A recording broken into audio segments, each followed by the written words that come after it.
And welcome and happy Monday. Welcome to a new episode of the In 90 Minutes podcast. I am your host, Ahmed Salim. Alongside me is our merry band of characters, David Valentin, John, and Misael Rosa. Gents, how's everybody doing on this fabulous first Monday of the season? Everybody doing good? Good, Let's good, hear. I'm good, doing good. great. I'm doing Yeah. great. Woo! Under the Woo. circumstances. Let's not talk about the circumstances just yet. So, once again, thank you all for watching. Please watch, follow, subscribe, like on all the social media platforms: Facebook, Twitch, Instagram, X, Blue Sky, at In 90 Minutes Podcast, and also watch us live on Mondays on YouTube, Facebook, X, and Instagram, TikTok. And we're also on Apple Podcasts and Spotify as In 90 Minutes Podcast. So we are here, the first Monday of the season after our opener. Um, not the result that we wanted, but we're going to talk about that. I don't even know where to start, Tense. I'm trying to be positive here, trying to be really positive, and we're just going to jump right into it. So a little bit of news from outside of or the league in general. Our very own Pedro Galese had a birthday this past weekend, and I believe Misael, you said he was turning 36, if I'm not mistaken. 35. Okay, 35 yesterday, 5. yes. So we wish him a very happy birthday. And on that same note, for this past week, this past game, I should say, our home opener, we had a couple of debuts. We had the debut of Nicolas Rodriguez, Joran Gerbe, and the gentleman in the center, Marco, who made his presence known and actually made it to the MLS team For the match match, day. match day team. Thank you. But he also got the star of the match. And gents, I know we're gonna jump in. I don't want to jump the gun, but this is what a DP does. They show up and they do their thing. When I saw him during his preseason game, you saw there was a fire in him, and I wasn't sure how that was gonna translate into the regular season because we've seen some great things. But watching him this game, he was what we needed to get us the goals that we did. Obviously, it wasn't enough, and we'll get into that. Uh, but I like what I see from him, and I'll be honest, I like what I saw from the team. Right? I'm not thrilled with the result, and I'm not one to say they need time to gel. I'm definitely not one to say that. But if this is where we're starting, I'll take it for now. I had some other choice words that I thought of, but I'll leave that for later. Misael, anything to add as far as news around the league? Yeah, before we jump into the game, not too much. San Diego had their first game. They beat the Galaxy 2-0 in their house. Now that's something. Uh, yeah, I mean that's a way to start the season and franchise, I guess. And what was surprising was I think he's a DP, the Dryer. He's the one that scored the two goals for them. Everybody's looking at Chucky, which he had a good game as well. But yeah, he had two goals and helped them win the game on the road for their first match. Um, Other than that, we had some debuts on other teams of other players, and yeah, that's pretty much it.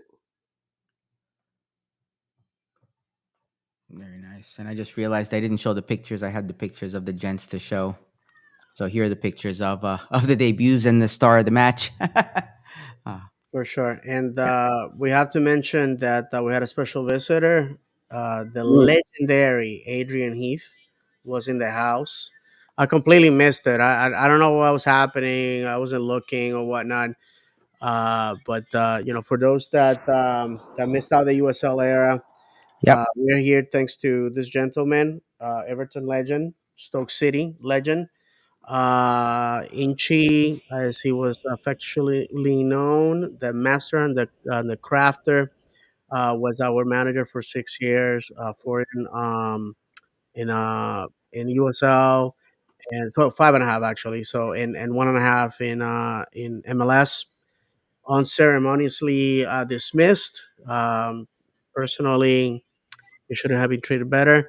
He's the one that had the idea of the Purple Kids. He's the one that helped design the stadium.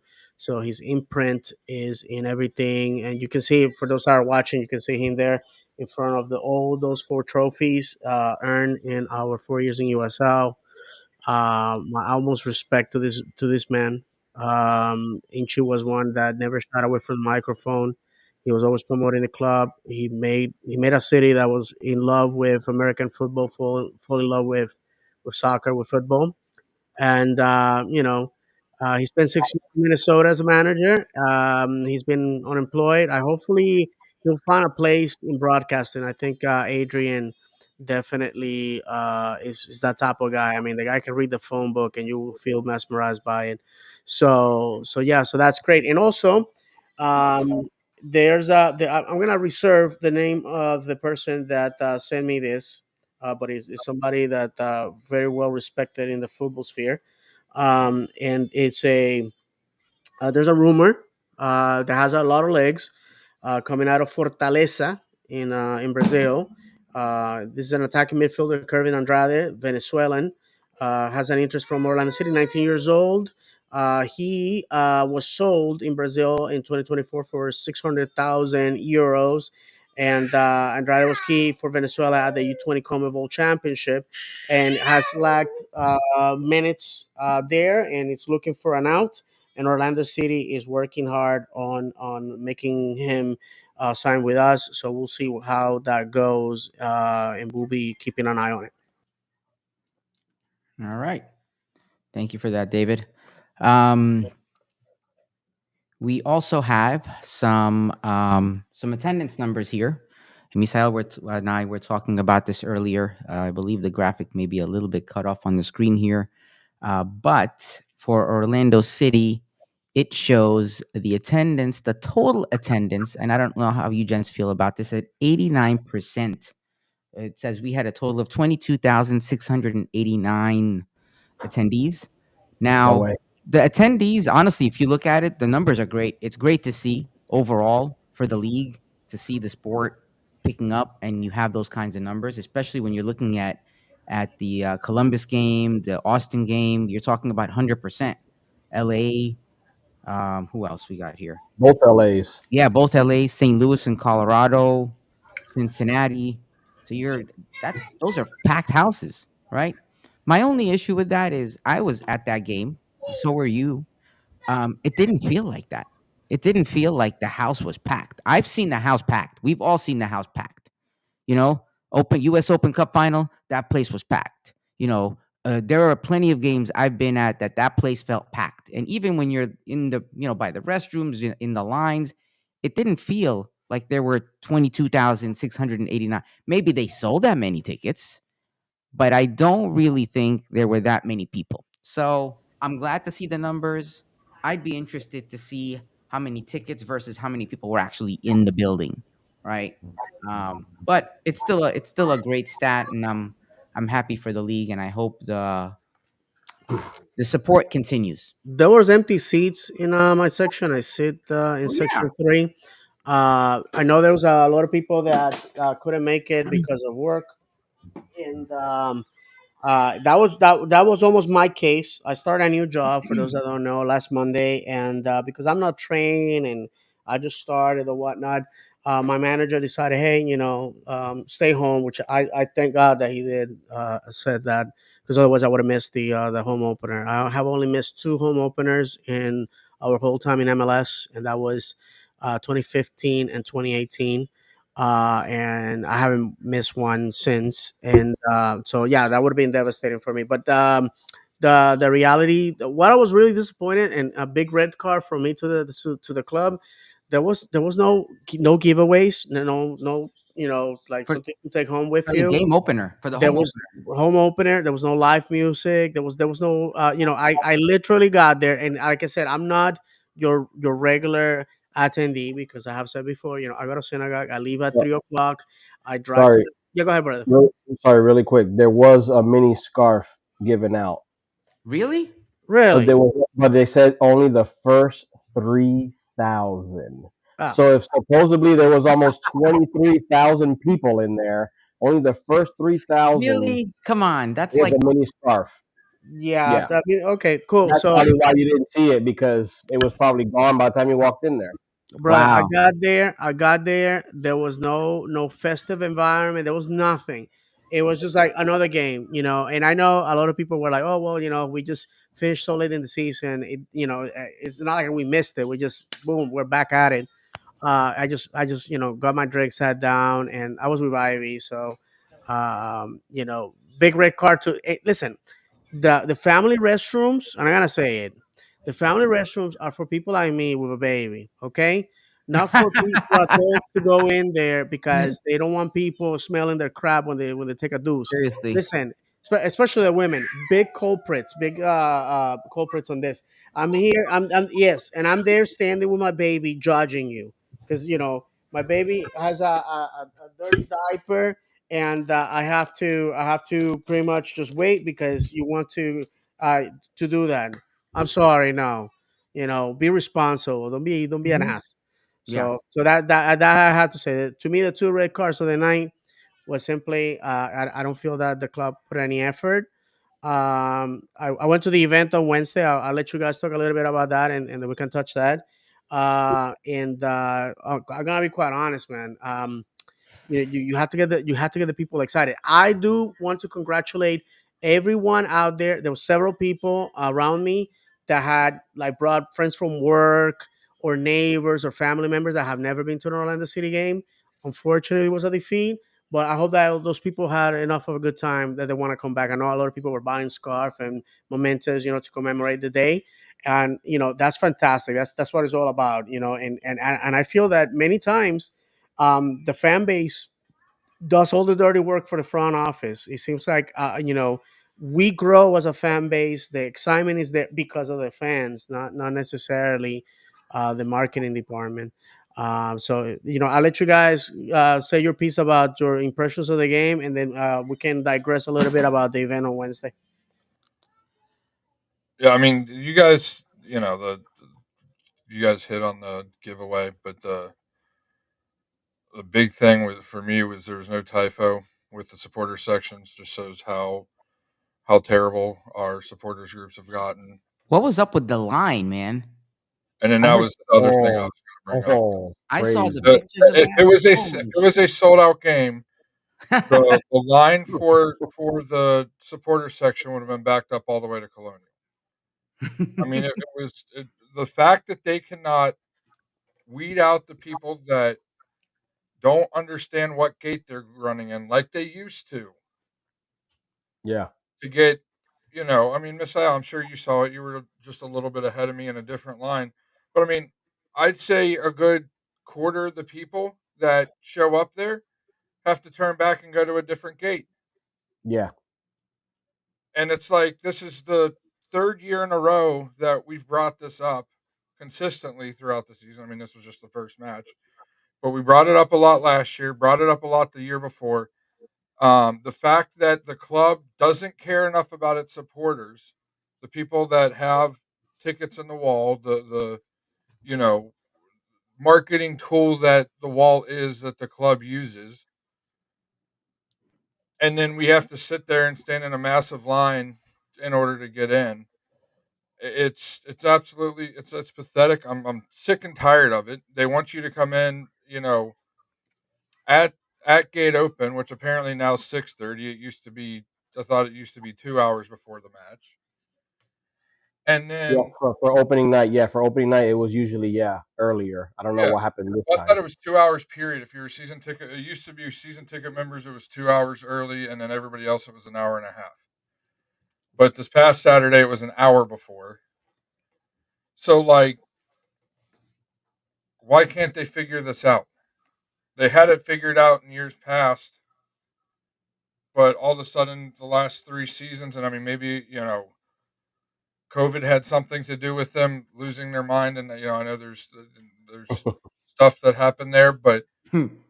the fact that they can't figure out the supporters entrance, I understand they want everybody to be waved down with the wand and all of that, but weed out a quarter of the people that are in there that shouldn't even be in there because they don't have tickets to the wall. It's not that hard. They used to do it all the time on both sides of the supporter gate. They used to have the guardrails up, and they would have a ticket person in there, and you'd have to show that you Yes. had a supporter section ticket before he would let you go through. What happened that they can't start doing that?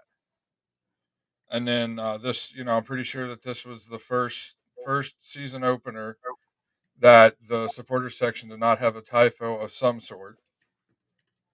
Um, and I know we'll get into the match later. That's another subject that I'm extremely salty about. It product that was on the field the majority of the game, but the fact that the two supporter groups, this just shows that they need to stop this only two supporter group and have it be a conglomerate of multiple different supporter groups with voting percentages, so that they can and actually have somebody in the front office hired by the club to bring up votes to um to help coordinate things, because you got right now you have two supporters groups, and this is going to be very controversial that I'm about to say.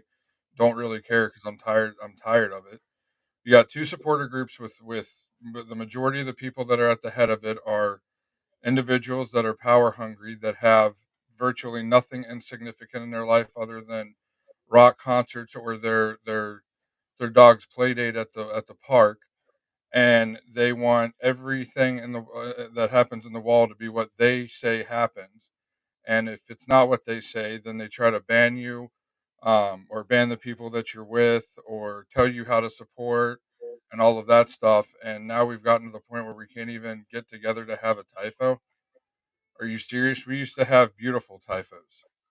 I mean, and we didn't have one. We had one last year on the season opener. We used to have one almost every major match. We didn't have, think about during the in 2022 during the playoff run. How many times we had? Several times we had typhos during the Open Cup. We had season opener. We didn't have a home playoff match that year, but To the touch fact on that we that, didn't. Go ahead. sorry, to touch on that really quick on social media now. I've never made one of those. I don't know, obviously, and I can't draw, so I'm not one to talk. And I don't even know how much time it takes. I'm assuming it takes a decent amount of time. But on social media, every time someone brings up if we're gonna have one, they get torched, and oh, you don't know how long this takes, and you don't know how much it takes to do this, and what we got to do or whatever. And That's because it the last wasn't guy there at I the saw end. write it, That's all. they got destroyed about it. And but to me, it's just like, when the home opening date is from a long time ago. Like, whoever's in charge and whoever does those things, I mean, why can't we get it done at least for the home opener? Yeah. I don't know. If I may say something, guys, and listen, the reality is that uh, I was disappointed at the fact that the wall is not as loud as before. The infighting has killed the spirit of a lot of people. The leader of the drum line quit over the stupidest thing, but I understand the reasons why she felt the way she felt. If we are, I was a big proponent of a supporter liaison officer, a SLO.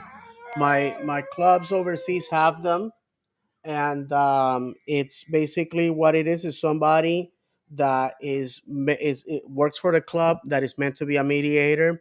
It's meant to travel with the supporters that travel for away games, make sure they're okay, safe, and all that. And the SLO of the club works with the SLO of the opposing club, and it just makes it for a great atmosphere. The tifos and all this other stuff, I if you mention anything, what they're gonna tell you?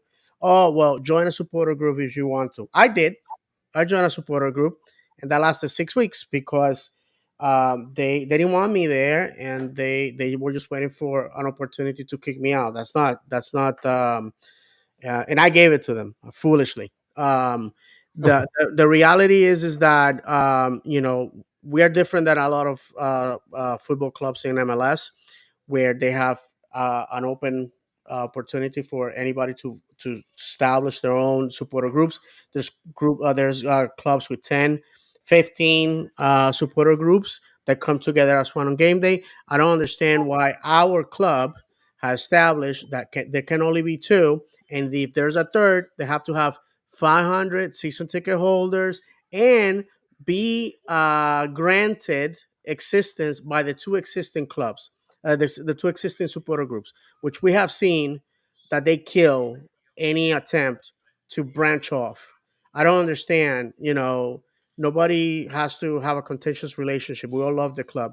And I want to move away from this because there's always all it does is just brings hate on the show, on us individually. David, this is an important topic I because absolutely agree. if people Absolutely, can't John. get along just to support the club and have a typho I'm to with you support the 100%, my boys, brother.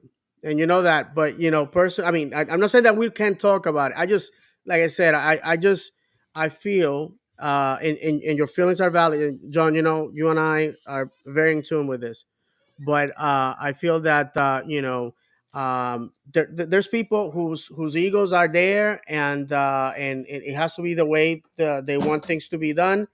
They have this sense of ownership of what's happening on the wall, and anybody else that has a dissident voice doesn't matter. So to me, I feel like we're throwing pearls to the pigs because nothing is ever going to happen until the club makes the decision to open the doors for everybody. not Because going I to tell you happen if what, we shut I up tell you again. what, if we were to ask the club to do an audit on ILF and Rockets to see how many season ticket holders are there, they don't come up to 25. No, no, they won't have enough. They won't have enough, and that's the fact of the matter. And if we stop bringing it up and just back down and bow down and bend the proverbial knee to them, that nothing's going to change. People have to speak up, and if our podcast is the only podcast that's willing to bring it up, and I'm pretty sure we are, so be it. Bring on the negativity. We can deal with negativity. We've dealt with worse in the past on this show or our prior show, and so be it. But something has to change with the supporter groups. This isn't hockey. This isn't Major League Baseball. This isn't the NFL. Supporters all over every other place in the world are very important to the club, and here they're just used as a marketing tool. And the front office clearly doesn't care what happens, and it's until enough people speak out and stop showing up to matches and stop giving the Wilfs their money, nothing's going to change. We got some comments, guys. Yeah, I I was will. going to bring that up, but I was going to say that to the people that have made comments already that we see them, but I don't know if we should talk about the game first because some of them is relation to the game. Yeah, So yeah, I don't yeah. know if So we're going to jump ahead. let's go along, keep going. Comments of the week. So with everything going on, we decided to start scouring the world wide web, the interweb, the Instagrams, the Twitters or X's and TikToks to see if there's anything that really strikes a nerve. And for me, right after we left the game, this was the first thing that came up, and this is a great transition, honestly, Misael. This was something that was posted on Facebook by a fan, and this was their opinion of the season. Love it or hate it. For those of you who are listening, a fan took a picture of the scoreboard at around the 66th minute, where we were down 4-1 to the Union, and they put the caption, "The season is over." And I think this is a great transition to the game because I'll tell you what, the game started, I was feeling really good. Um, Marco scored. I was like seeing fireworks. And then, that was what the first 10 minutes of this game. Now that we're transitioning over to the game, the first 10 minutes, I was like, wow, this is what I've been waiting for. And the crowd went wild. And then, as the title of the episode indicates welcome back, City fans. More of what felt to be the same, right? Right. Right. Um, I texted the guys halfway through the game and I said, "Welcome back, City fans." I didn't want to say that, but it felt like the only thing. It felt like we started out like gangbusters, and then it just slipped away from us, right? Um, I'm gonna keep my comments till for that. I think Misael, you're gonna take us through some of the stats, possibly, sir. I'll bring them up for you. Yeah, just the stats of the game. We were talking in the group chat amongst ourselves, and this is to piggyback off David, what he said in our group chat. Um, he brung up our game stats, and like he said, if anybody were to look at this without knowing, I mean, who do you think won the game? And he's right. I mean, sorry, I was bringing it up here because I could see it better. We had more shots, 23 to their 10. Shots on target, 10 to their 4. We had more expected goals, 3.2 to their 2.2. We had one less corner, 7 to their 8. Less fouls. Wow, they had 20. Um, Offsides, yellow cards. I mean, you name it. Passing accuracy. I mean, if you look at the stats, we won the game. But like we But always say here, what say do we that always, again. what do we always say? Yep. Played on the grass, not on paper. And I mean, like he said, looking at paper wise, we win the game, but that doesn't always transition on the pitch.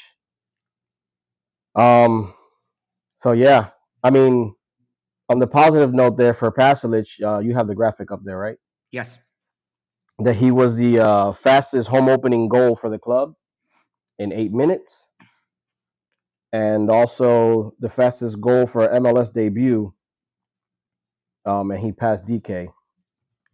DK scored in 17 minutes in 2020 versus Miami. So Pasalic got here already broke a little club record there for us. That's on the positive note. Um, so yeah, I don't know if anybody else wants to touch on the game. You know what I find interesting? Pasalic made team of the match day. He was our Yeah, player of the game. He broke the club record. And yet on the team of the match day, he was on the bench. And he scored, I think he might have scored more goals than anybody else on the team of the match day, if I'm not mistaken. Like he scored 2 goals. I don't know if anybody else on the team of the match yeah, day. a couple scored 2 goals as well. But there Okay. was one I think on the starting there, one or two that only had 1 goal. Yeah. So Um, I'm just saying, when we talk about yeah, the MLS and Orlando City, I'm like, here you have a guy that's debuting, and this is what he does on his debut, and that's how he's on the bench. Like, really? When we talk about the league and Orlando and all of that, it just rubs me the wrong way. I mean, it is what it is. I'm sure he's not going to lose any sleep over it. But as a fan of the club, regardless of who it is, you have somebody who looks halfway talented at day one, and that's what you do. I mean, I get it. I'm curious if have we ever had somebody who debuted and on their debut actually made the team of the match day? I would guess that's probably a first also for the club. ooh, that would have been good to bring up. Yeah, I You know didn't. what I mean? I don't know that. Yeah, I think that's a good Kaká point. did in 2015, There you go. but it was Probably, yeah. it was Kaká. You know what I'm saying? But I gotta tell you this: quick impressions of the game. First of all, I went to the event on Wednesday. I spoke with Oscar after the game. After the event briefly because I had to go. Um, and he seemed very excited. He thanked me for coming because he still remembers me from last year, and several members of his family watch the show.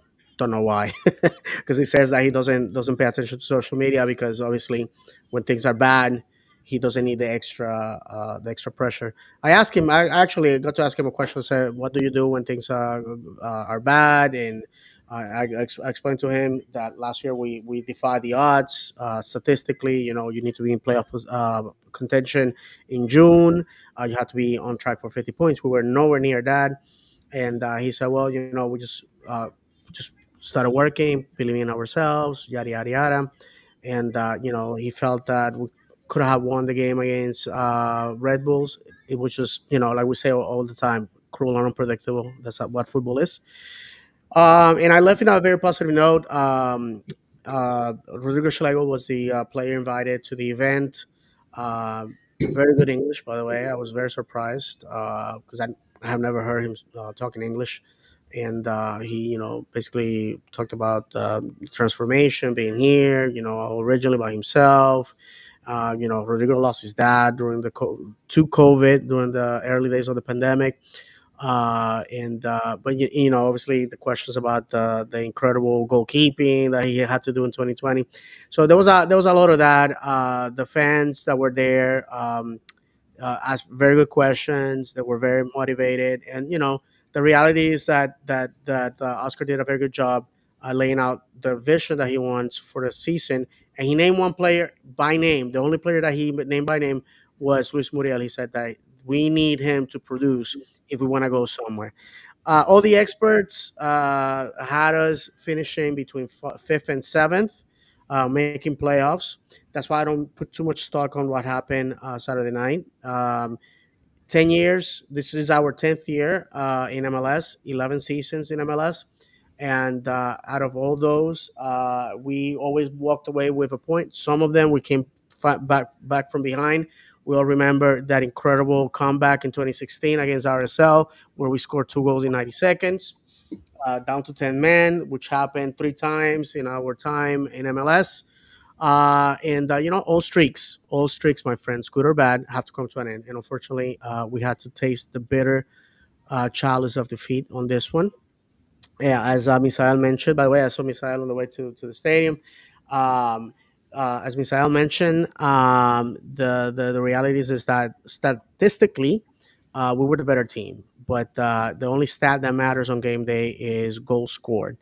And with Marco, super impressed. The guy 1v1s. The guy is a speedster, very great nose for goal, and all that. What impressed me, if you haven't had the opportunity on YouTube, is see his post game interview, where the guy took all the blame. He said, "I scored 2 goals for on a losing effort. It doesn't matter. It doesn't mean anything." And then he drew back to comparisons about what he experienced in Croatia and his upbringing. He did mention that in Croatia the game is faster, which I tend to agree with him. As you guys know, I follow a team in Israel, and a lot of the players that play in the Israeli league come from the Balkans, and it's a faster game. So for the first time, somebody from Europe flat out said, where I came from was a better league.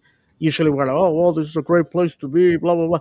No, he said, hey, listen, where I come from is more physical, it's faster. And I quickly, if I can find it, I posted something online with the link to the interview, so the fans can judge for themselves. And that is the following. By the way, we're celebrating 8 years since the opening of our stadium. So that's another little bit of info there. It says here, this is what I wrote: a winner is born, not made. A winner takes ownership of the result, does not blame anyone but himself. Marco checks the boxes of what a DP should be: a starter, a game changer, a goal scorer, humble in defeat, gracious in victory. If Orlando builds around this man, we will see many years of success. And to be honest with you, that's what I feel. He's not like Facundo, who was so concentrated on going to Europe that he left for that reason primarily. Marco is a European. Marco played in Europe. Marco plays for the national team of a nation that was finalist at Russia 2018. So this guy, he wants to make Orlando his project. He's a young cat. On top of that, if we build around this man, we may have something to look forward into the future. And I leave you with this, so John can take over. Uh, what happened Saturday is what happens all the time in football. A team lost a game, nothing else. This situation of saying the season's over, calling for hits, is unnecessary. I mean, David's right. The season's not over, but if they don't make some changes with staff, with the lineup, or and defensive tactics, we're going to be in a lot of trouble. Yes, I know Janssen was out, but the goals that happened, well, there's really only one goal that Janssen really would have potentially prevented, and even then, I don't think he would have, which would have been the first one. Which that first one completely falls on Angulo, I think. He tried to be cute with it and dribble around 3 or 4 people in the back, and instead of hitting a Tuesta who had gone wide near the midfield touchline, looked like he could have passed it straight to him. Instead, he decided to dribble it backwards, dribble it sideways, and then turned into trouble. They win possession back and score their goal with 2 guys standing 3 feet from the goal line untouched.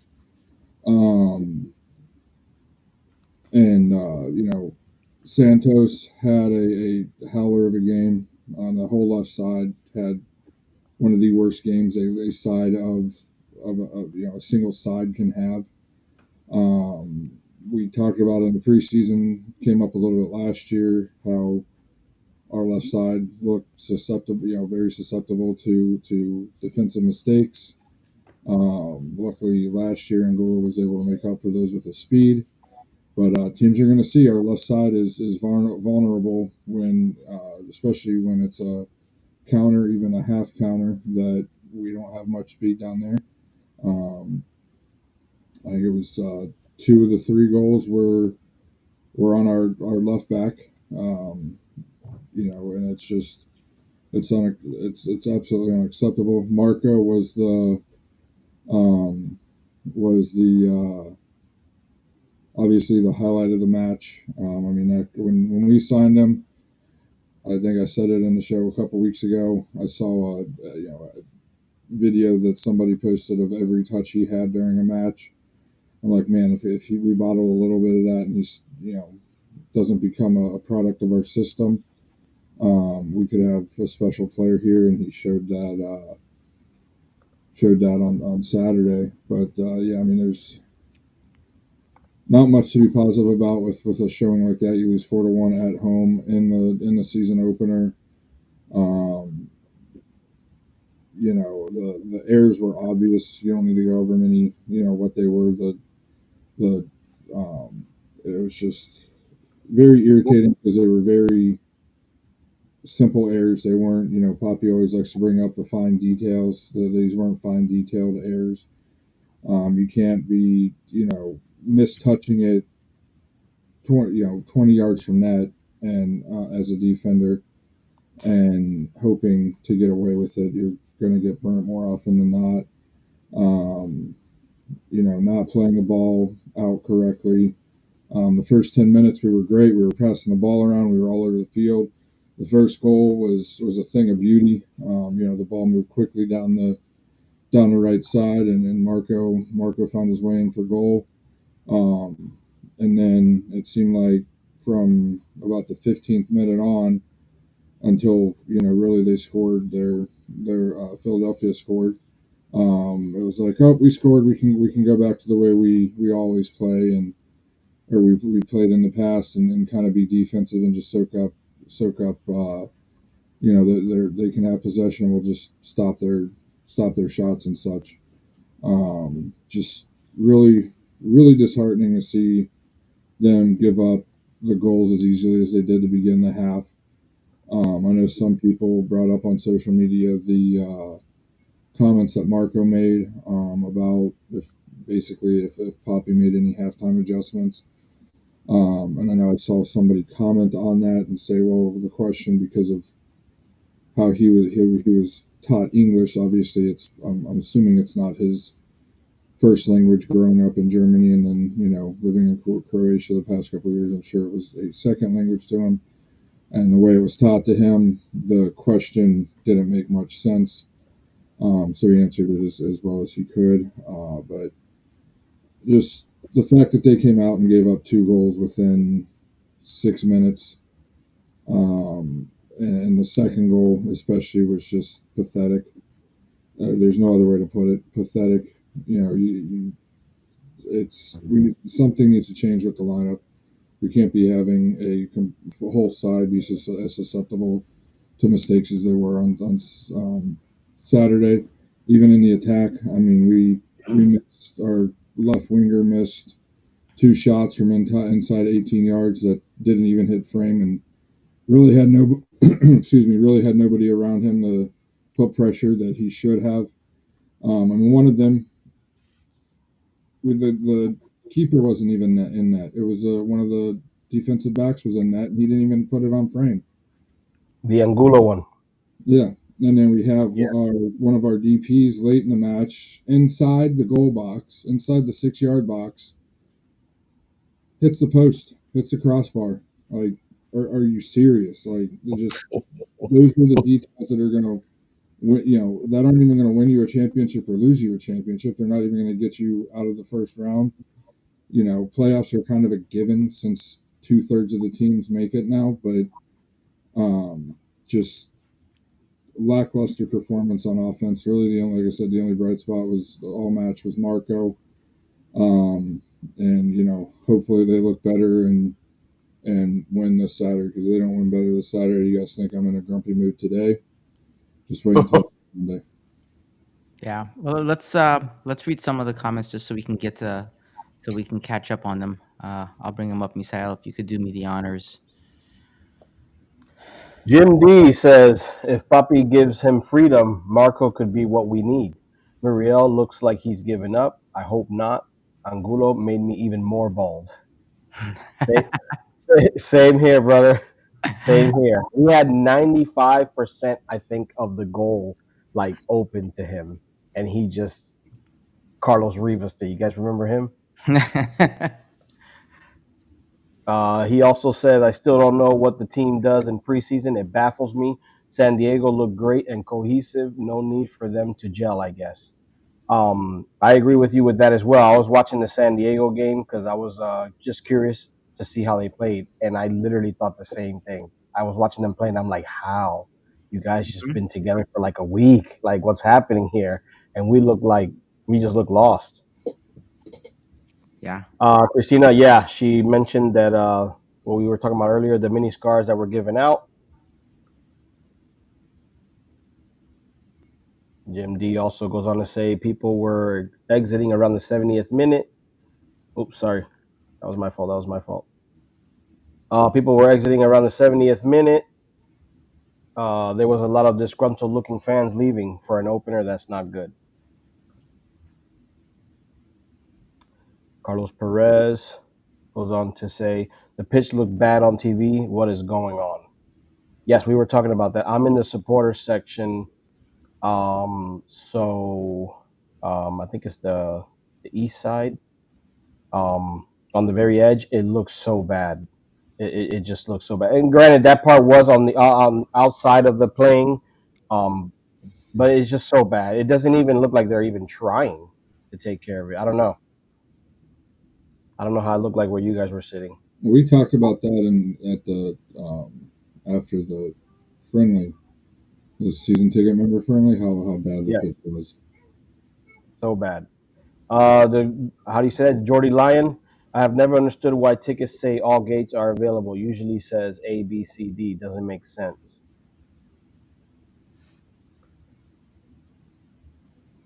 David? What's your ticket say for entry instructions? Does it say? It says gate A or B. To be honest with you, while A is close, which is the main entrance, that's the one that has The lion and stuff. Yeah. right, The shop. the screen. Thank you. Yeah. Yeah, the shop and the box office. It's closer to me, but since I park east of the stadium, to me it's easier just to cut there. Or in the rare event that I attend the festivities over there in the main street, then from there, you go to the stadium. I gotta tell you, I agree with everything that has been said. The first goal impressive. I thought that we were gonna be at a good start. Nonetheless, Philadelphia it has a new manager, has had a lot of big changes. Kudos to the fans that their fans that made the trip. You know, I think we can all agree we have a good relationship. Both fan bases, a lot of respect, mutual respect, and they have a beautiful stadium. And so it was expected to be an even match. The first goal, we fell asleep. You can see it on the replay. I watched it, and you can see that Baribo is just basically lurking in the middle. Nobody was watching this guy, and he just tapped it in. Cheap goal to give away. Well, is that the was that the one that Thor was on him, but he had to move away, and when he moved away, I believe that's when nobody Right, exactly. Because nobody they picked tried him to up. split us. They went to the right. They Yeah. crossed, and then and, Hmm. and they put it in the middle. Uh, you know, if I can say this, he's a product of Israeli football. Not in, he's a very impressive player. Somebody that I would have loved to have here. And on a side note, I saw him praying after the goal. I read his lips, and if that would have been me scoring a goal, that's exactly what I would have said. I'm gonna leave it at that. And then we go to the showers, and we hope that we can regroup 1-1. Not a bad result at that point. And we once again we fall asleep. They beat Pedro on the first post. You never do that, but they scored. I'm like, okay, no big deal. We can still come back from this.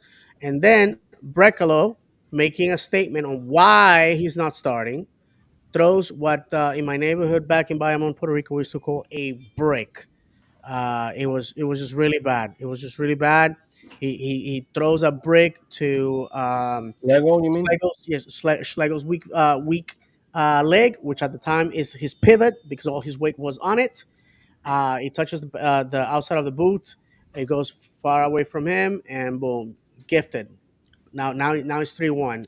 2 minutes later, and at that point, I thought that the game was out of our hands. Was it impossible to come and tie it? No, we have done that in the past, and we had the caliber. And then, to be honest with you, when we brought in Luis Muriel, I thought we were just basically waving a white flag. And I'm gonna say this about Luis Muriel, the Colombian bandit, because if I was getting paid $4 million for 20 minutes of my time every night, I'll be loving it. Like his best, I best job in the world.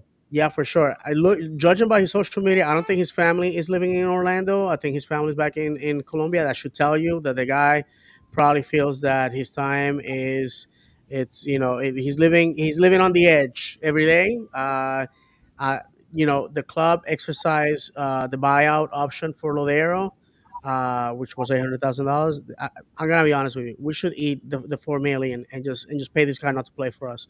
He goes in there, does absolutely nothing. Luis Muriel is not a DP.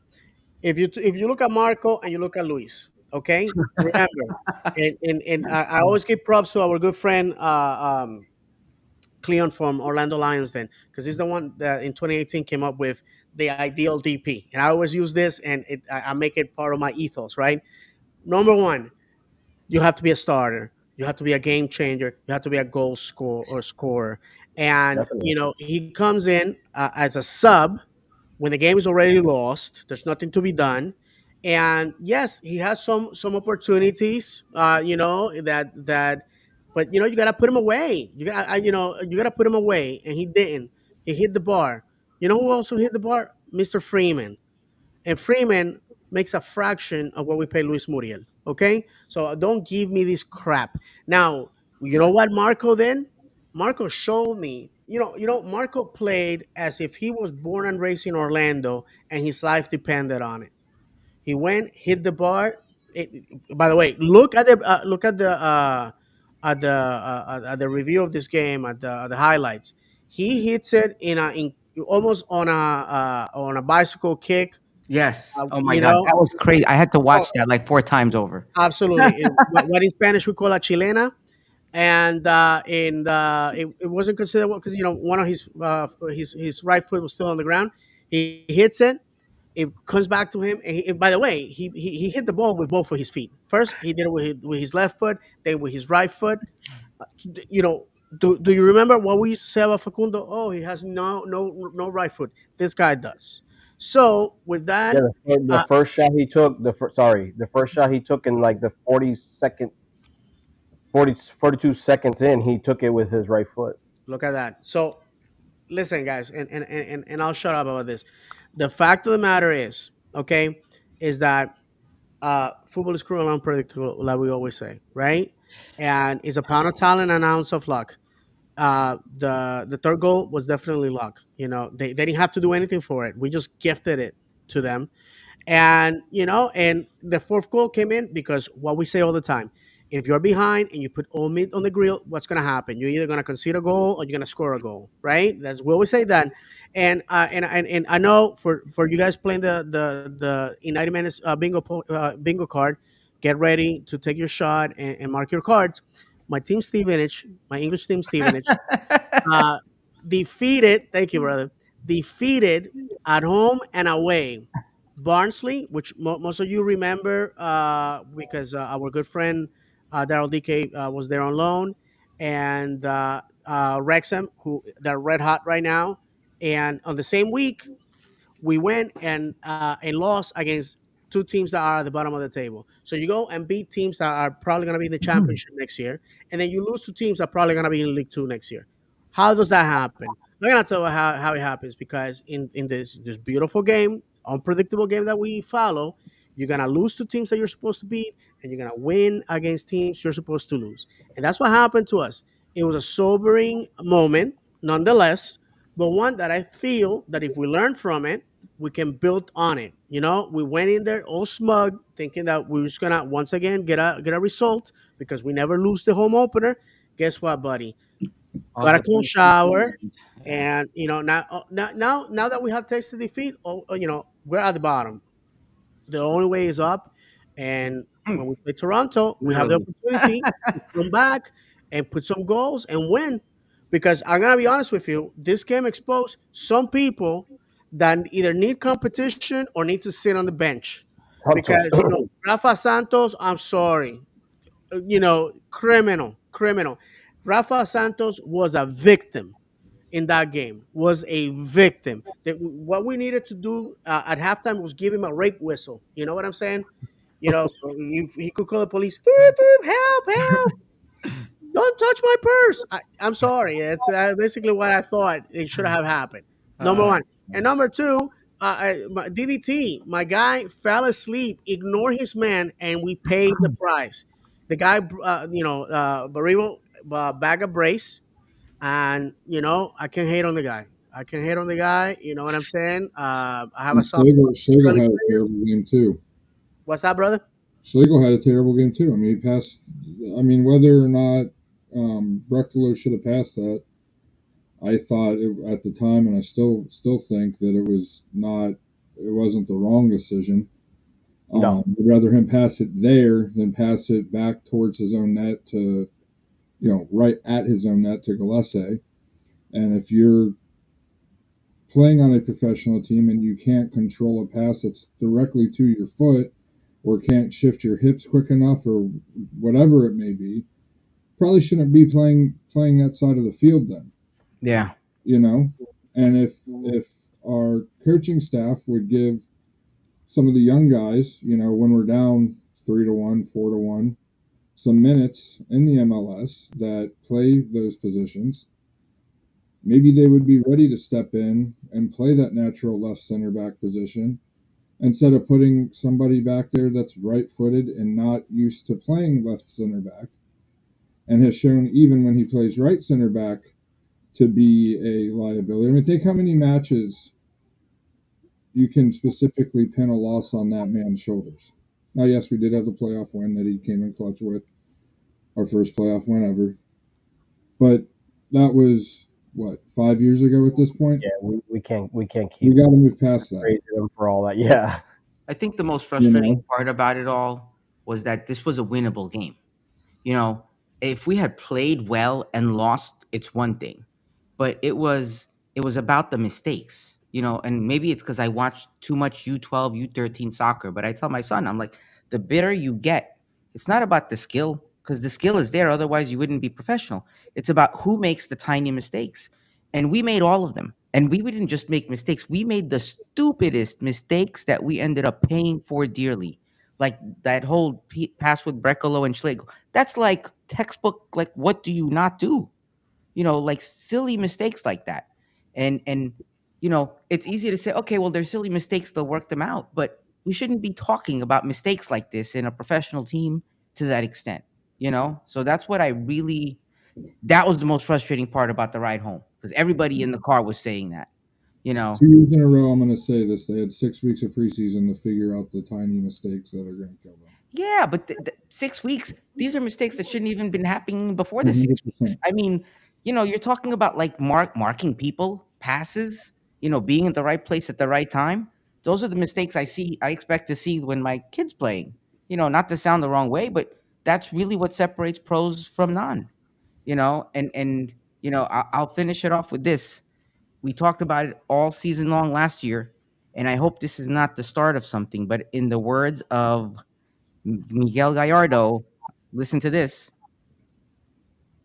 If you pretend to be a championship caliber team, you have to win your games at home. Not my words. Okay? So we're not off to a good start. It is what it is. But this better not be the start of a trend. And then we get halfway through the season like last season and we say, okay, now we have a great half of the season and we're scoring more goals than the first half of the season. I really can't take that again this season. Right?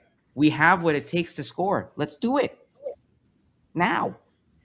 While before it hurts us, before it comes back to haunt us. So sorry, you just got me at the right It just moment comes here, down John. to if the team's defensively that reliant on one player, one aging player. I think Janssen turns what, 34 this year. I Yeah, tell you, I did a day at Disney yesterday and feeling it today. I couldn't imagine what I'd feel like after 10 No, years. listen, it's his last year's on his contract. He's on the wrong side of 30, and I would. By the way, Robin celebrated 200 starts with the club. yeah. yes. So very few men in our club's history had the opportunity to say that, and Robin probably will be the first one to tell you. Listen, Robin has come back from some incredibly miserable surgeries. He had reconstructive surgery on his right foot, and honestly, uh, he's due for a raise. I just don't see us possibly extending. But I think Robin knows, that he's very fortunate to be playing this game. Let's not forget the guy was driving a forklift 10 years ago, had given up on football and thought, okay, this is the end of it. And but the beauty of football, he comes back, and if he that's December of this year is his last time as a Lion. He leaves with the love and affection of this fan base and as a legend. But the club already understands that he has to be subs. We have to have a replacement. Obviously, Williams, we have said it before, super skilled guy. Personally, if we're not gonna give him minutes in the MLS team, we need to send him on loan. I just don't think, and I say it all the time with all the honesty and all the respect in the world, I just don't think the MLS Next is the proper place for him and a couple other guys that we have mentioned. By the way, I'm gonna say it, and I know I'm gonna piss off a lot of people. Instead of putting Luis Muriel Saturday night, I would have gone with Caraballo. I would have gone with Caraballo. 16, talented, hungry, skilled. Caraballo could have not done worse than Luis Muriel.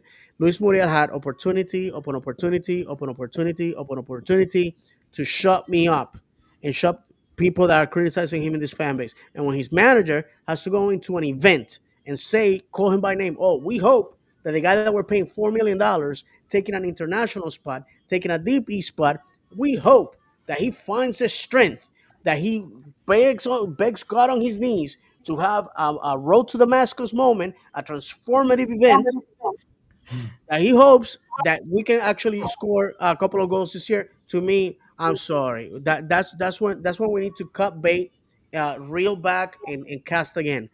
It's just not gonna happen, guys. It's just not gonna happen. And Luis Muriel is gonna be a harbinger this season. Anytime you see him coming to the pitch, either the game is over or we're throwing the white flag. It's Yeah. pretty much that's all it is. But David, That's all it we said that last episode. We said it. If you're gonna start with Enrique, what are you gonna do when he's comes off the pitch? This is where we're at, right? I would like to see Marco, Nico, and Caraballo in the front. Can you imagine that trio up front? I would really love to see what they would do. It'd be exciting, but none of the three play striker.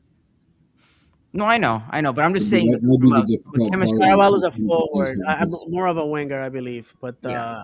I'm I'm saying gonna be that honest. combination. That combination would be interesting. You're losing 3-1 at home on your home opener. you gotta throw something. You gotta. We remember a couple years ago when Ruan played for us. We had him playing striker. I think if they can throw him there, I think they could figure it out between the three of them. We got some comments that are piling up. Yeah. Let's see. Where did we leave off? We got to read Christina's. They let the supporters section. Yep, gotcha. Christina says they let the support section in an hour and a half before, but you had to show your supporter group membership. A big issue is the men can be scanned by men and women, but they break up families to have women only get patted down by women. It blocks the line, and then you have to scramble to get tickets passed back and forth. Yeah, that is true. When I go up there, I honestly, if I'm in a woman's line, I look at her and I tell her straight up, "You have permission to pat me down." Yeah, you have to get it out of the way because they feel like because they stare at you like, "Oh, can I do it or not?" And I tell them straight up, "Yeah, you have permission. Go ahead, pat me down. I'm just trying to get through the line." Yeah. It's probably the most action I get in a week. Thank you, Christina, for the comments. Serge Nash says, "Good evening. Any news on Janssen?" Does anybody know what the deal's with Janssen? He felt tightness in his leg, but they haven't came out yet. I mean, it's only Monday. Usually tomorrow they have injury updates from over the weekend. Okay. But I think it was more of a precautionary thing than. And I'm fine with that because the last thing we need is to have another person out for the season. So take a game, take 2 games, take whatever it takes. But that's the last thing. Yeah, I heard that they made it right on time. They have like a 15 minutes before to make the decision, and supposedly they made it like literally right on time. And that's why I think they did it instead of assessing. So it didn't cost us. Yeah. Sorry. Instead of assessing us, it would have cost us a substitution. They just said first match, kind of let's just take him off just in case. Yeah. There we go. The Jordy Line says get rid of Rodrigo and Angulo. Marco is decent. Yeah, let's get rid of Rodrigo. Get Virgil van Dijk in here, right? He's 34 too, isn't he? I think so. Yeah, he's getting there. Carlos Nieto, the team needs to keep players longer than 2-3 years.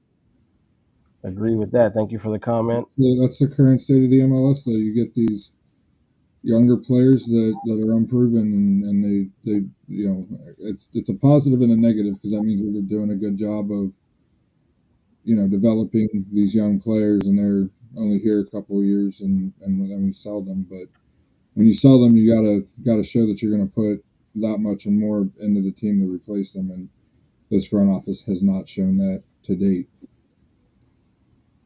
Yep. Turip One says Muriel played. What was he playing? Casper?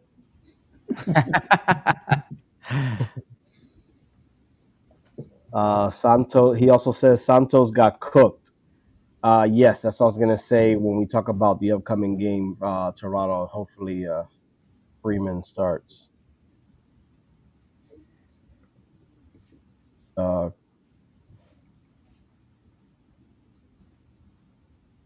Rafa says Brekalo should have passed the goal to Galese where there was no pressure. He had plenty of time to evaluate his space and time and didn't even look when he passed the ball to Schlegel. He passed it right into pressure and Philly read it to a T.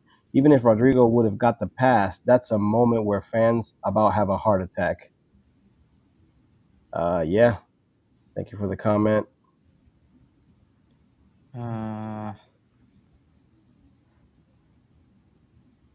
He also says spot on David with the Caraballo. Plant Boy says thoughts on Alex Freeman. He was the best player on the pitch for 20 minutes. Yeah, I thought he had a What very did good He game. should be a starter because I to me. want to know what he's talking about in this one. This one right Do here. we know which player is being disciplined by the team? I think there was a rumor that somebody got in trouble of some type, but I didn't hear anything about that. Yeah, you wanna let us know, comment, and we'll get to that once it pops up, and let us know what you're referring to because I haven't seen anything or heard anything on that. Jory Lyon also says start Nico instead of Angulo. Yeah, when he came on, man, he was good. Like his dribbling skills, he did a couple moves Absolutely. there. Yeah, that I was like, wow, this guy got some moves here. 1000%, my guy.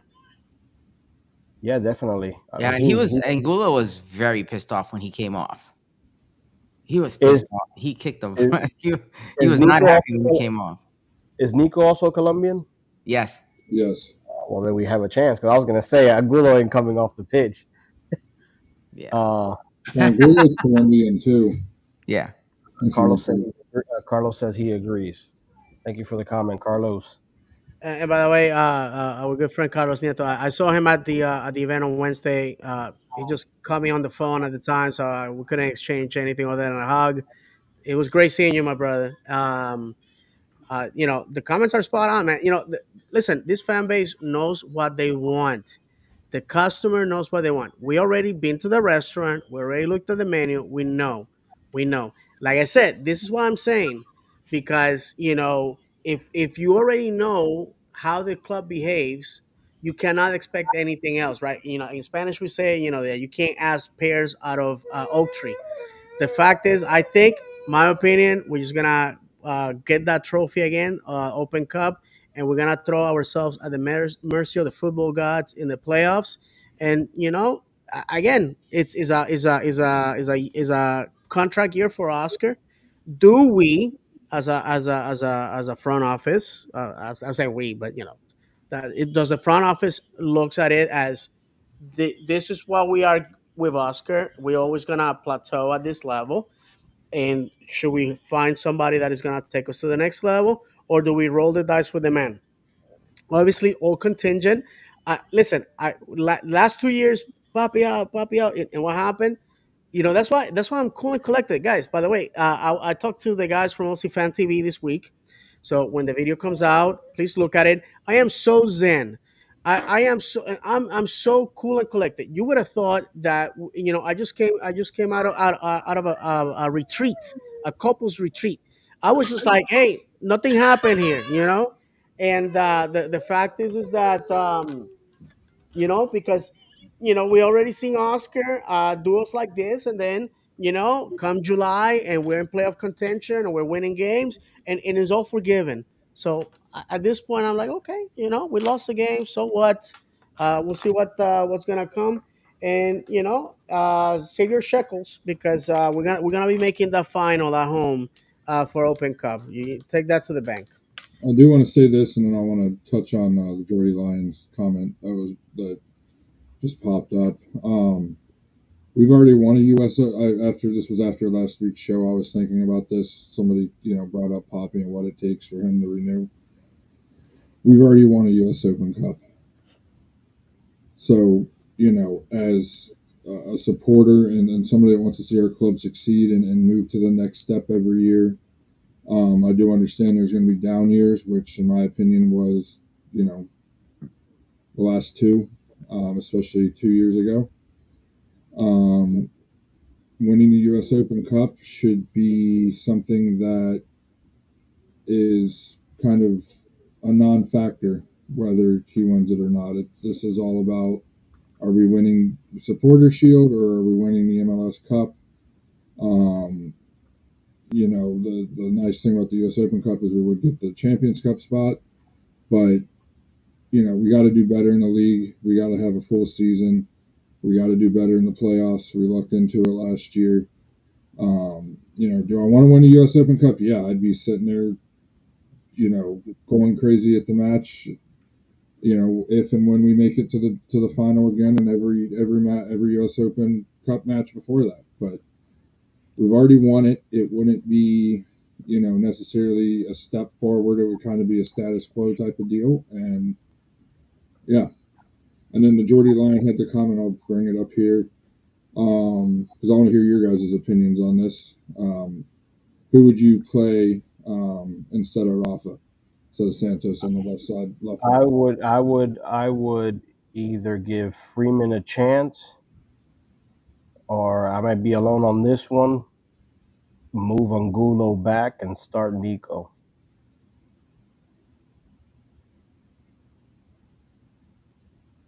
Those would be. It's tough. It's tough because honestly, I feel like our options are limited.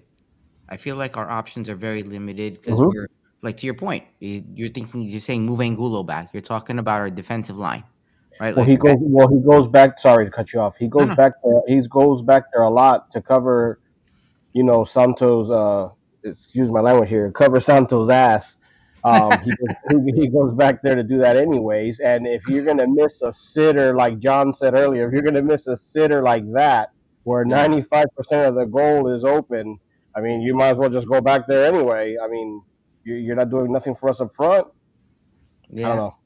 Yeah, I think it's a tough call. It's a tough call, and our options are limited. And being devil's advocate here, the problem with putting both of them back there is generally you want, especially in the way Poppy plays with the fullbacks overlapping, you want somebody with their footed side to be on, their strong foot to be on that side of the field, the outside of the field, especially for defensive purposes as well.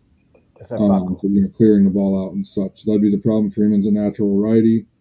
Angulo's a natural righty. I don't even know really if Angulo has the strength to play fullback. I don't think so. I agree. And then Carlos has added his comments in here. Since we're on the topic, I'm just going to bring them up as well. He said, I would say Freeman or Williams. And then he added, would not be the preferred position for them, but give the young men the chance. Williams is a center back, though, right? Yeah. He'd be a little more. I mean, that would be an interesting one. You guys know I'm a big fan of Thomas Williams. I just don't, because of playing center back and his build and everything. And again, I'm playing devil's advocate here because I don't have an option other than what the Geordie Lion just said. There you go. He said Kyle Smith. I think Thomas would struggle a little bit with the speed, keeping up with the wingers there. He looks fast and with Orlando City B, but that's going up against other strikers and not necessarily against wingers. I'm not saying anybody's wrong. Again, I'm just playing devil's advocate here because you don't know until the person plays it. But it just shows that we need depth in every position and challenges in every position. I mean, look at our right side now with Freeman over there challenging Dagger Dan. And really the option I have, because you know what you're going to get from him. You know you're going to get a solid defensive shift out of Kyle Smith at least. He's not going to give you the attacking threat that Santos can give you. He didn't give you it Saturday. Because honestly, I think Santos and Angulo may have had their worst matches for the club ever at the same time. But yeah, I mean, that's one thing they need to do. It's cool bringing another midfielder, bringing this, bringing that, but as bad as as bad as we looked, as bad as Santos has looked every time I've seen him on the pitch this year, unfortunately, I think we need to bring somebody in there to, give him a run for the position, and iron sharpens iron, and go from there. Freeman's huge. Yeah, his dad. I mean, remember his dad was a wide receiver for the Packers. Yeah, that guy's big. He looked good out there, though. Yeah, looks good. It's exciting to see. He's what, 20, I think. Academy products. That's what you like to see. I mean, the academy really took an overhaul when Poppy came through, and we it's been 4 years, and we should be starting to see the fruits of that labor come up here soon with the guys. I mean, look, we had we have the 16-year Carabello. Would any of you thought 3-4 years ago we'd have a 16-year-old that seriously could be considered to be on the squad, that impressed us so much in preseason? Obviously, we don't see the trainings and everything, but from what we've seen of him, he's impressed, and he's 16 years old. The Jordy line there says, "I'm fed up of Santos overhitting crosses." And I was thinking the other day at the game that, is he over crossing it, or is he going for the back post? Like, sometimes I guess I try to give him the benefit of the doubt, because there's always sometimes seem to be somebody there to attempt to save it. He has no competition, so we got what we got because complacency. Guys, we're about to wrap it up, so obviously we should talk about our upcoming game. The beauty of football is that when things don't go your way, there's always another game waiting for you. And I don't know if we have some info on how Toronto opened their season. Toronto is a team that definitely had an awful season last year. Is on rebuild mode, and they're coming here to take 3 points. The one thing I did see for their opening match, they decided not to play Lorenzo Insigne. He didn't even travel. Apparently, I'm trying to find out what's going on with that, but apparently the team is not happy with him, and they literally purposely left him out, and they told him not, don't even bother traveling. So I don't know what's going on with that. I don't know if anybody has info on that. Yeah, about 3 weeks ago, he basically said he was done playing for Toronto. He didn't terminate his contract, but he requested a move, and apparently has been toxic in the locker room and such. Wow. Oh wow. Yeah, I saw that he was left out, but I didn't know the reasons why.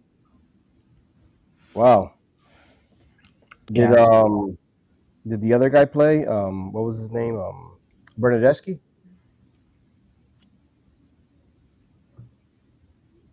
I'm trying to look it up. I'm not sure, but the fact of the matter is, it's Toronto. It's a team on paper we should beat if we shore up the defense a little bit and stay on the front foot like we should have stayed on the front foot this past Saturday. We should, easily beat them. I'm saying, should win by 3 goals. Hopefully, Yeah, they had the guys on the left side can shore everything up, and we can come out and play a complete match. And if we, even play a average match, which I feel like this past week was about as bad as you can get, if we just play our average of our potential match, then we should easily win that match. Yeah, they had a 2-2 result against DC, so they tied. They got a point. We have consistently defeated them in our last encounters with them, either in Orlando or at Toronto. Um, right now, for those that don't know, I guess in the standings, Orlando City is 14th, and Toronto's 8th. Obviously, they got a point. We don't have any. So it's a situation in which they can score goals on the road, And we need to show the fans that what happened against Philadelphia was an anomaly and not the case, and you gotta win because if you lose, that's when you're gonna start seeing the empty seats, the people panicking and questioning. Again, the beauty is that we lost Saturday back at home. We get to redo it and be there. 655 West Church Street, all roads lead there. So let's go support the Lions. If you can make it, if you're gonna watch from home, I know we have a lot of friends across the pond, like Jake, the Geordie Lion, that stay up at late hours to support the boys. Definitely, we need the support. Again, listen, you have to, these are the moments in the good and more so in the bad when you have to support a club. Not the best way to start, but that one game does not define a season. Many of the champions of the last 10 years in MLS lose their first game and they end up winning. You know what I mean? So again, remember, guys, it doesn't matter how the season goes. What we need to do is punch our ticket to the playoffs and then let the magic happen. I want to remind everybody that the Eastern Conference champion finished sixth last season. Okay, New York Red Bulls finished at the bottom. At the bottom, in Miami, oh well, they had the supporter shield and all that jazz. And what happened to them? They got eliminated by a team that had to go into a wild card game and beat them at home. I'm sorry, this league is so insane at times that again, I just not gonna put too much stock on this one game. If it's a pattern, we lose 4 or 5 games, God forbid, then at that point I'm like, okay, something's happening. But all I gotta say to finish this is you gotta believe. You gotta believe. Football's entertainment. I had a great time, regardless of the score. But the reality is that I was so pissed off, man. If I had a dog, I would have kicked him. Oh, I think the fact that I was with Ivy just called me. I was really angry. I'm not gonna lie to you. I hate losing because I'm a winner in life. And I live with this on a personal note. I know a lot of people know.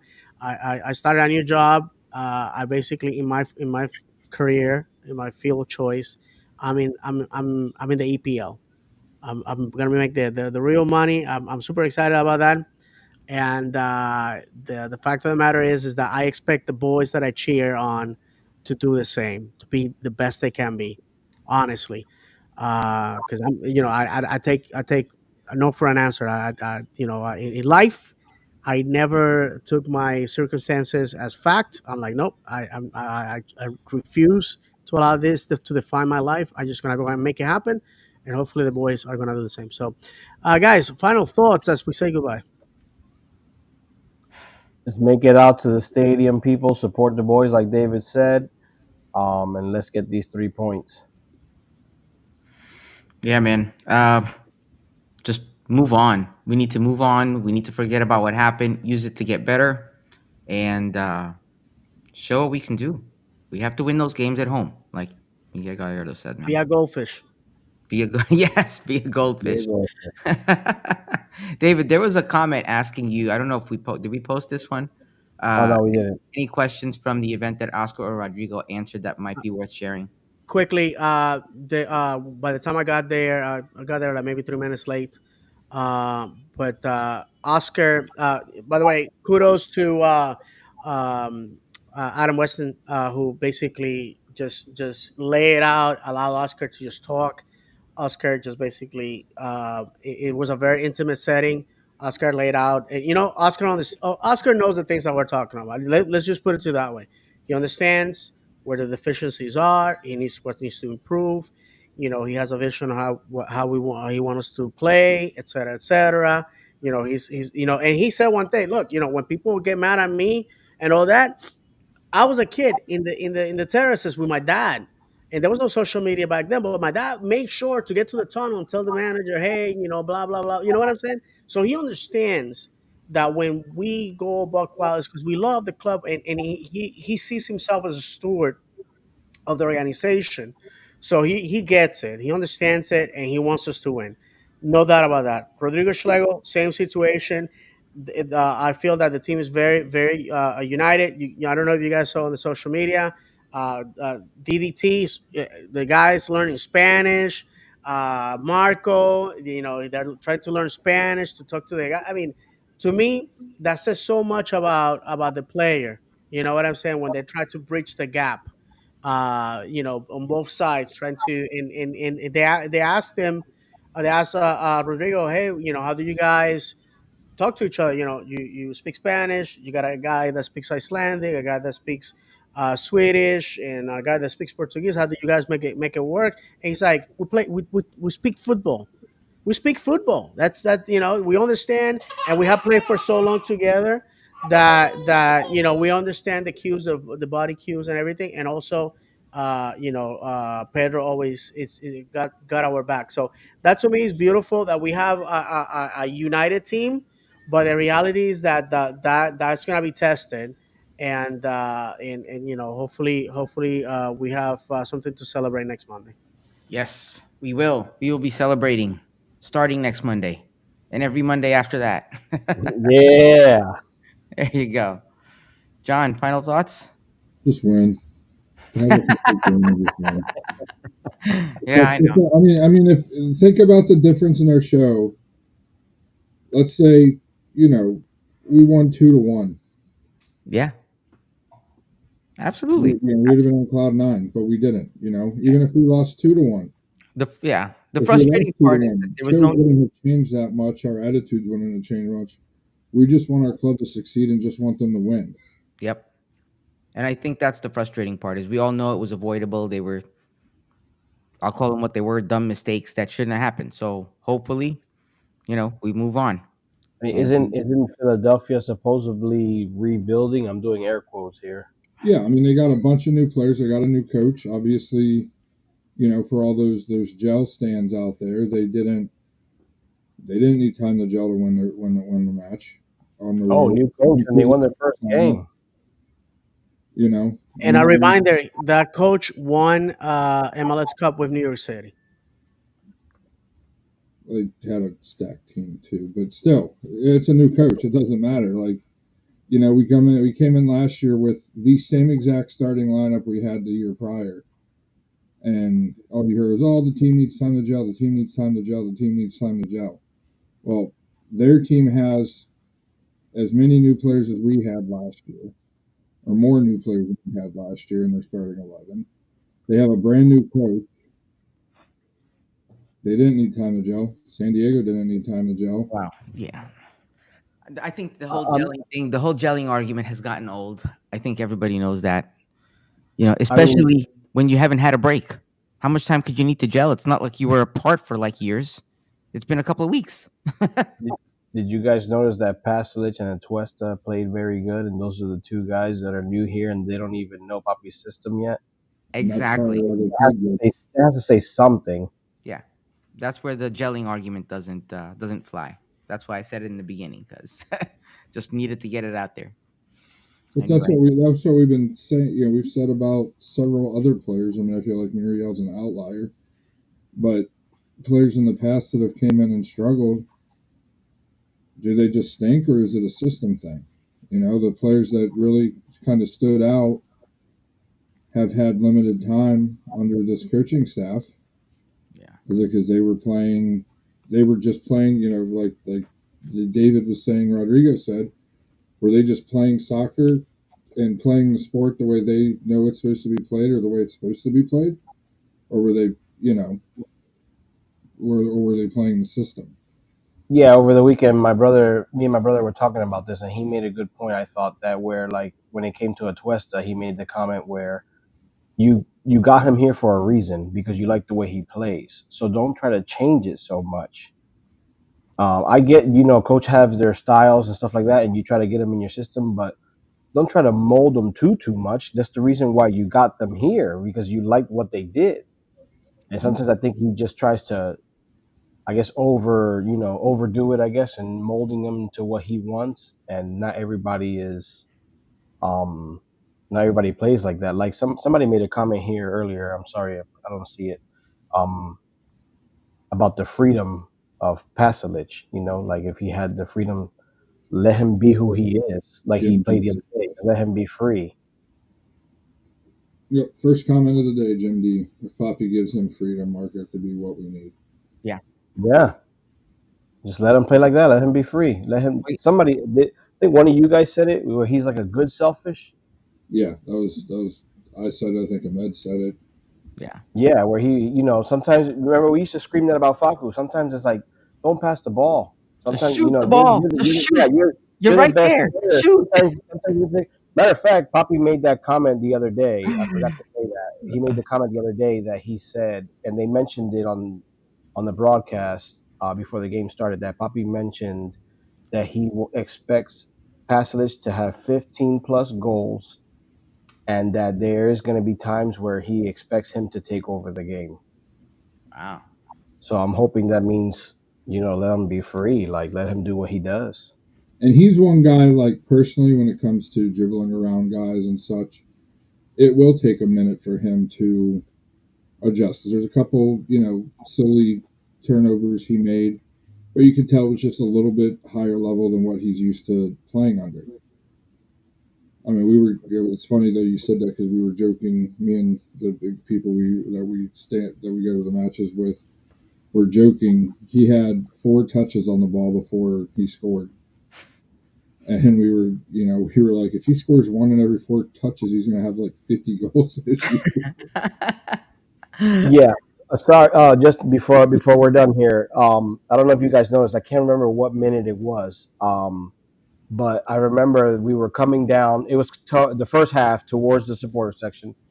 We were coming down, and Angulo had the ball, and for some reason I saw Enrique like telling Pasalic to cut to the middle, and Enrique was going out towards the right. And I don't know what that was about. I'm like, I don't understand. You're right there already. I don't know if that was something tactically like already talked about, or if he just like didn't feel so confident or something. But it was very strange to me. It could be, I mean, you always want to have movement off the ball, especially in the attack period. You want to have movement off the ball. So it could have just been one of those things that because they're newer, that's what as a striker, he kind of, the winger stays out wide, the striker, and it was just kind of, he probably communicating, hey, let's do this because I think the defense is going to, adjust to it, and one of us may be wide open, maybe open for a cross or something, just trying to open up space. Because you look at the first goal and the movement by Marco and Ojeda is what let Marco. It was first Marco's movement, then Ojeda, and then Marco overlapped Ojeda once Ojeda received the ball, and their movement in there, if you go back and watch it, is what created that Marco to be 1-on-1 with the keeper on that I first goal. think Ojeda and Pasalic look good already, like together. Like I can't Yeah. wait to see what the season brings with them too. I feel like it's like they know each other already. Well, it could be a soccer football IQ type deal too with it. Yeah. All right. Well, we're gonna find out in 4 days, 20 hours, and Yeah. 54 minutes. Right? We're all loads reach the Inter and Co Stadium. So thank you to everybody that's watching us live, or thank you to those of you who are gonna listen to the recordings later. Please like, follow, and subscribe to all our social media channels. So we're going to leave you the only way we know how, reminding you that football is played on grass, not on paper. That football is cruel and unpredictable. That football is a pound of talent and an ounce of luck. And if you have not cried for joy or anger over football, have you really ever footballed? For Misael, John, David, and myself, may God bless you. And as always, vamos, Orlando. Orlando!